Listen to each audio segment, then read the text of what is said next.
اللہ تعالیٰ نے قرآن مجید میں عجیب تاثیر رکھی ہے، یہ انسان کے دل میں اپنا راستہ خود بنا لیتا ہے۔ ایک مرتبہ مجھے 1 مہینے کا سفر کرنے کا موقع ملا امریکہ میں۔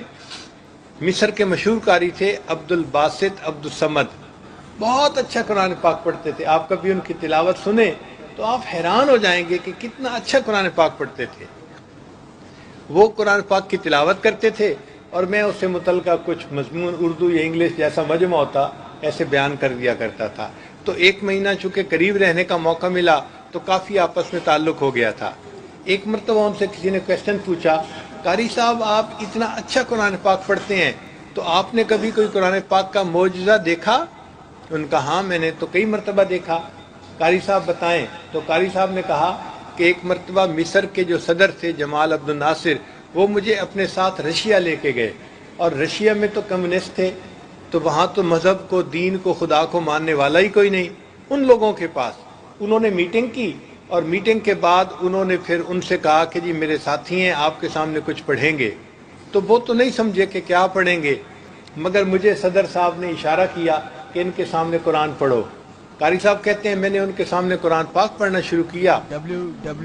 جب میں نے قرآن پاک کا رکوع مکمل کیا تو میں نے دیکھا کہ 5-6 بندے جو سامنے بیٹھے تھے وہ آنسوؤں سے رو رہے تھے۔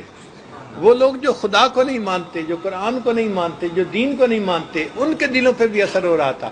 تو اس وقت صدر صاحب نے پوچھا کہ آپ لوگ رو کیوں رہے ہیں؟ وہ کہنے لگے کہ ہم تو نہیں سمجھتے کہ اس نے کیا پڑھا، لیکن اتنی بات ہے اس کلام میں کچھ تاثیر ایسی تھی کہ ہمارے دل پہ اثر ہوا اور ہماری آنکھوں سے خود بخود آنسو نکل آئے۔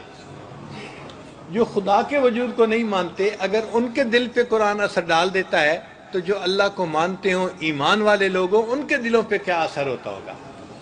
آپ دیکھیے دریاؤں کا راستہ کوئی نہیں بناتا، دریا اپنا راستہ خود بنا لیا کرتے ہیں۔ یہ قرآن مجید رحمت کا وہ دریا ہے جو سینوں میں اپنے راستے خود بنا لیتا ہے،